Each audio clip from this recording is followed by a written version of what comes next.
Good evening everyone. Today our class is about femur bone. Before starting the class, please subscribe to our channel. Follow us in Instagram for notes. Okay. Femur is largest.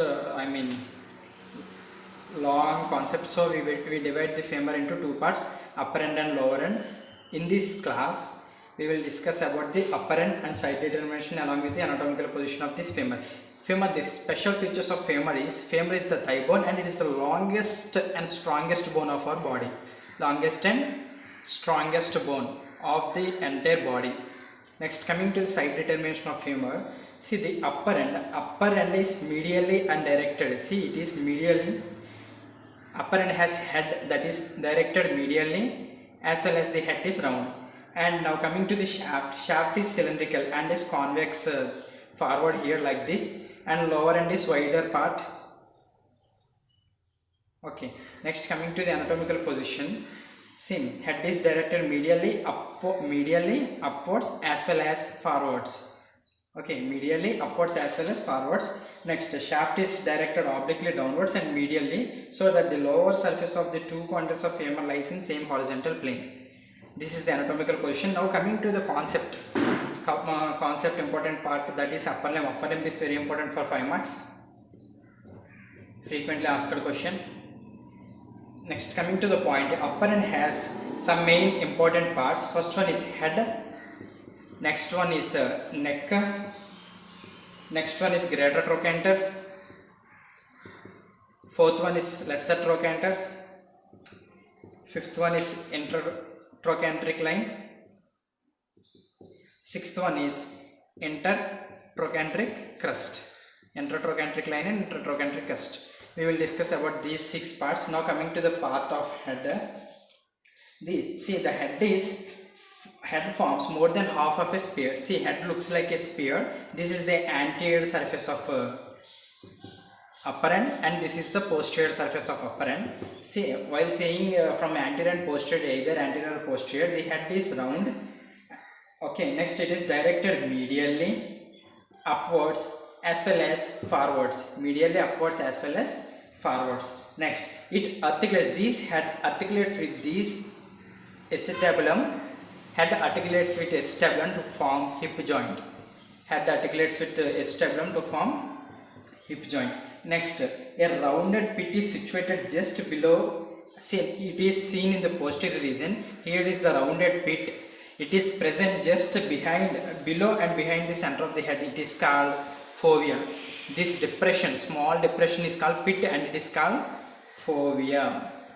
Okay, fovea is present on the head. This is the part related to the head. Next, coming to the neck, we have completed the head, and next coming to the neck. See, neck part. Neck connects head along with the shaft. Neck connects the head along with shaft, and the neck has 2 borders and 2 surfaces. 2 borders as well as 2 surfaces. See, in the 2 borders there is upper border and lower border. Now coming to the upper border, see, upper border, it is concave and horizontal. It meets shaft at greater trochanter. This is the upper border. It is concave. It meets shaft at a greater trochanter. Now coming to the lower border is concave and it meets shaft at a lesser trochanter. Okay, next coming to the anterior surface. This is the anterior surface and this is the posterior surface. Now coming to the anterior surface is flat. It meets the shaft at intertrochanteric line. This is intertrochanteric line. It meets shaft at this point. The articular cartilage of head may extend to its surface. Now coming to the posterior surface, this is the posterior surface of neck. It is convex, and the convex from downwards. While seeing from downwards, it is convex, and from seeing from side to side, it is concave. See, it is concave while seeing from side to side. Next, it meets the shaft at intertrochanteric crest. This is the intertrochanteric crest. It meets shaft at intertrochanteric line. It meets shaft at intertrochanteric crest. Next, it makes an angle with shaft of 125 degrees. It makes an angle of 125 degrees for adults with shaft for adults. And it is lesser in females as their pelvic region is wider. Next, this trochanteric shaft angle is 80 degrees in adults. Okay, next coming to the blood supply of the neck. See in the neck, see there are two parts in neck. One is intracapsular part, one is extracapsular part. Intracapsular part, one is extracapsular part. In the intracapsular part, the retinacular artery supplies as blood supply. Okay, these retinacular arteries functions as blood supply. Next, while coming to the extracapsular part, the neck is supplied by ascending branch of medial circumflex femoral artery. Extracapsular branch is supplied by median circumflex femoral artery. Intracapsular part is supplied by retinacular arteries. Okay, these are the concepts that related to the neck. We have completed the neck. Next, coming to the greater trochanter. This is the greater trochanter, and this is the greater trochanter. It is large quadrangular prominence. See, it looks like a quadrangular shape. It is large quadrangular shape. It connects the upper part of head along with shaft. Upper part of head along with the shaft. Next, the anterior surface. This is the anterior surface. Anterior surface is rough at a lateral surface. This is the lateral surface. It is the rough at lateral surface.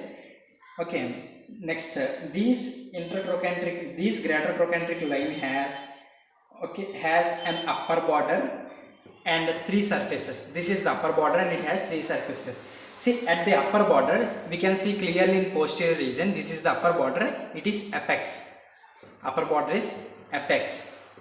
Next, this apex is posterior part of posterior border. Apex is called posterior part of posterior border.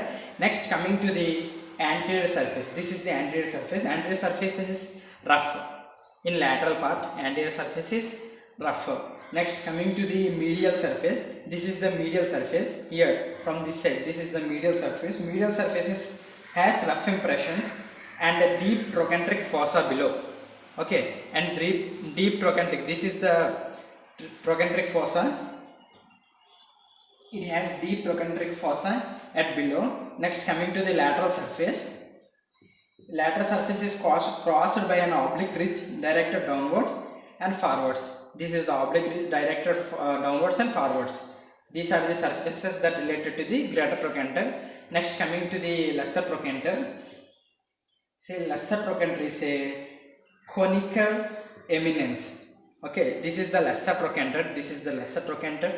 This part is lesser trochanter in the posterior region. Lesser trochanter, it is a conical eminence. See, it looks like conical shaped and it is medially located. See, head directed towards medial, so it is located medially and backwards. Medially as well as backwards. This is the only point that is related to the lesser trochanter.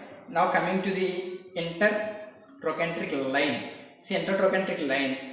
This is the intertrochanteric line. It marks the junction. We can see it from only from anterior surface. It marks the junction of anterior surface of neck with shaft. See, it is intertrochanteric line. It marks the surface of anterior surface of neck with the shaft. It begins at anterior superior angle of greater trochanter. This is the anterior superior angle of greater trochanter. It begins from here and continues and moves forwards and continues in front of the lesser trochanter. This is the lesser trochanter. It moves in front of lesser trochanter. This is the only part that related to the intertrochanteric line. Next, coming to the intertrochanteric crest. Now coming to the intertrochanteric crest, we can see from posterior region. This is intertrochanteric crest. It is marked by the junction of posterior surface. See, intertrochanteric line marks anterior surface and intertrochanteric crest lines posterior surface of neck with shaft. Okay, see, it is rough in the anterior surface and intertrochanteric crest is smooth in posterior surface. It is smooth and round. This rounded ridge, see, at this rounded ridge we can see a little small depression, little small rounded part. I will draw with this blue ink. This part I will provide the pictures in Instagram. This part is called quadrate tubercle. I will write here quadrate tubercle. This part is called quadrate tubercle. It is present at the region of intertrochanteric crest. These are all about the upper end of the femur. It is very important for 5 marks. We will continue with the lower end tomorrow along with clinical anatomy of this femur. Thank you all.